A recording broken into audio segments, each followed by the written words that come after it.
പപ്പായുടെ special എന്തോ ബെല്ലയാണോ അപ്പച്ചനെ help ചെയ്യുന്നത്? ഹലോ നാട്ടിൽ വന്നു കഴിഞ്ഞാൽ പപ്പ കുക്ക് ചെയ്ത് തരുന്ന ഫുഡ് കഴിക്കാൻ എനിക്ക് ഭയങ്കര ഇഷ്ടമാണ്. പ്രോൺസ് കറിയും അതേപോലെ തന്നെ മീൻ മപ്പാസും ഒക്കെ പപ്പ അടിപൊളിയായിട്ട് ചെയ്യും. ഇത് പപ്പ പ്രോൺസ് കറി ഉണ്ടാക്കുന്ന ഒരു ചെറിയ വീഡിയോ ഞാനൊന്ന് ക്യാപ്ചർ ചെയ്തതാണ്. ഉണ്ടാക്കുമോ പപ്പ? പപ്പ കുവൈറ്റിലായിരുന്നു നേരത്തെ വർക്ക് ചെയ്തുകൊണ്ടിരുന്നത്. പപ്പ എപ്പോൾ നാട്ടിൽ വന്നാലും പറ്റുന്ന പോലെ ഒക്കെ മമ്മീനെ ഹെൽപ്പ് ചെയ്യുമായിരുന്നു. അതേപോലെ മമ്മി വയ്യാതെയൊക്കെ ഇരുന്ന ടൈമിൽ ശരിക്കും പറഞ്ഞാൽ ജോലിക്ക് ആൾ നിന്നാലും പപ്പയാണ് അടുക്കളയിലെ കാര്യങ്ങളൊക്കെ നോക്കിയിരുന്നത്. അതും വരുന്നവർക്കൊക്കെ വേണ്ടിയിട്ട് എന്ത് വേണമെങ്കിലും ഉണ്ടാക്കുമായിരുന്നു. പപ്പയുടെ സ്പെഷ്യൽ എന്തോ കൊഞ്ച് കറിയാണോ തീയലാണോ? കൊഞ്ച് കറി. തീയൽ സ്പെഷ്യലിസ്റ്റ് കൃപയാണ്. പിന്നെ എന്തൊക്കെ ഇട്ട്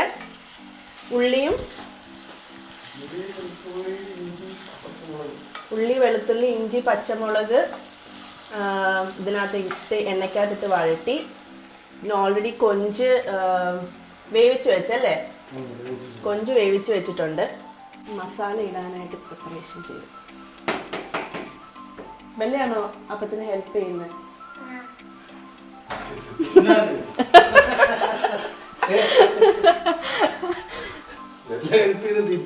ഞങ്ങൾ എല്ലാവരും കഴിക്കാനായിട്ടാണ് ഹെൽപ്പ് ചെയ്യാറുള്ളത്. നോൺ വെജ് പപ്പയാണ് സ്പെഷ്യലിസ്റ്റ്. ബീഫ് പിന്നെന്തോ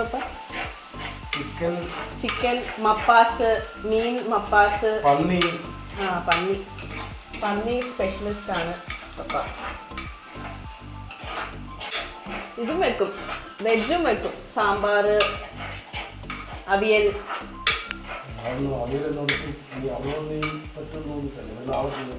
അവിയലൊക്കെ പണ്ട് മമ്മി വയ്യാതൊക്കെ ഇരുന്ന സമയത്ത് പപ്പ ഇത് ട്രൈ ചെയ്ത് നോക്കുമായിരുന്നു. മഞ്ഞപ്പൊടി ഇട്ടു,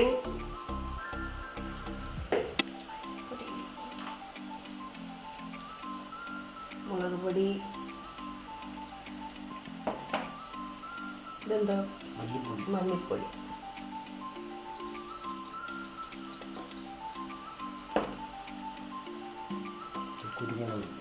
ഒരു സ്പൂൺ കുരുമുളകും കൂടി ഇട്ടു.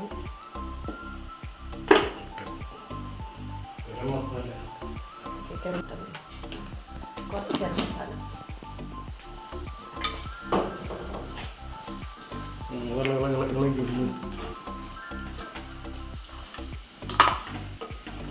ചൂട് വിയർക്കുന്നു. തക്കാളി വെള്ളം ഇടും.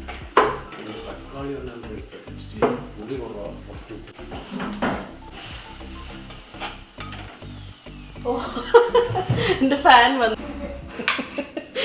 ഞാൻ ആദ്യമായിട്ട് കാണുന്നത് മറ്റേ രാഹുൽ ഗാന്ധി വിജയിപ്പിക്കാന്ന് പറഞ്ഞിട്ട് എന്തോ ഒരു ഇത് അതിനകത്ത് ബെല്ലയുടെ കലാവിരുതാണിത്. കാണുന്നുണ്ടോ?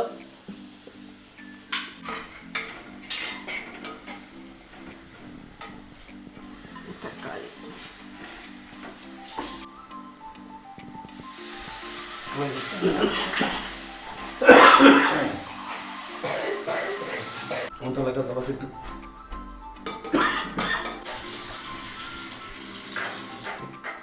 പുളി ഇട്ടു, തക്കാളി ഇട്ടു.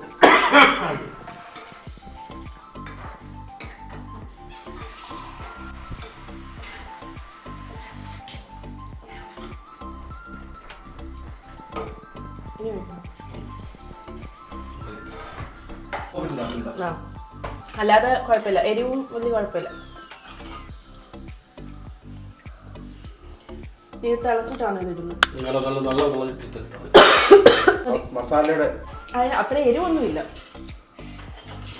മുളകുപൊടി കുറച്ചിട്ടുണ്ട്.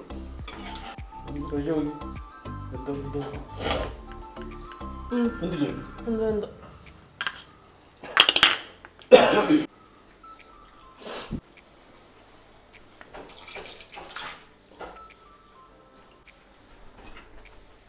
ഇത് കായൽ കൊഞ്ചാണോ?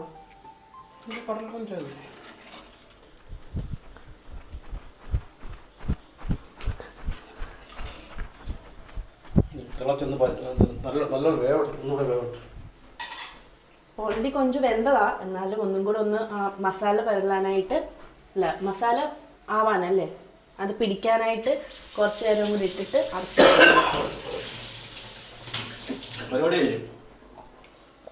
കൊഞ്ചുകറി കഴിഞ്ഞു. ഞാൻ ടേസ്റ്റ് ചെയ്യുമ്പോൾ കാണിച്ചു തരാം. Very easy കൊഞ്ചുകറി.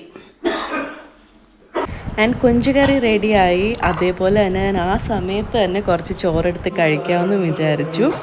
ഓൾസോ ഇതൊരു നേരത്തെ പ്രിപ്പയർ ചെയ്ത് ഇതിനു വേണ്ടി എടുത്ത വീഡിയോ ഒന്നും അല്ല. വെറുതെ ഇങ്ങനെ വീട്ടിൽ നിന്ന ടൈമിൽ പപ്പ കിച്ചണിൽ നിന്നപ്പം എനിക്ക് ക്യാപ്ചർ ചെയ്യണമെന്ന് തോന്നി, അങ്ങനെ എടുത്തൊരു വീഡിയോ ആണ്. ആൻഡ് ഓൾസോ പപ്പ ഒട്ടും കംഫർട്ടബിൾ അല്ല ഇങ്ങനെ ക്യാമറയുടെ മുന്നിലൊക്കെ വരാനായിട്ട്. ഇതിൻ്റെ ഒരു സന്തോഷത്തിന് വേണ്ടി എടുത്ത വ്ളോഗാണ്. That's it. Thank you so much.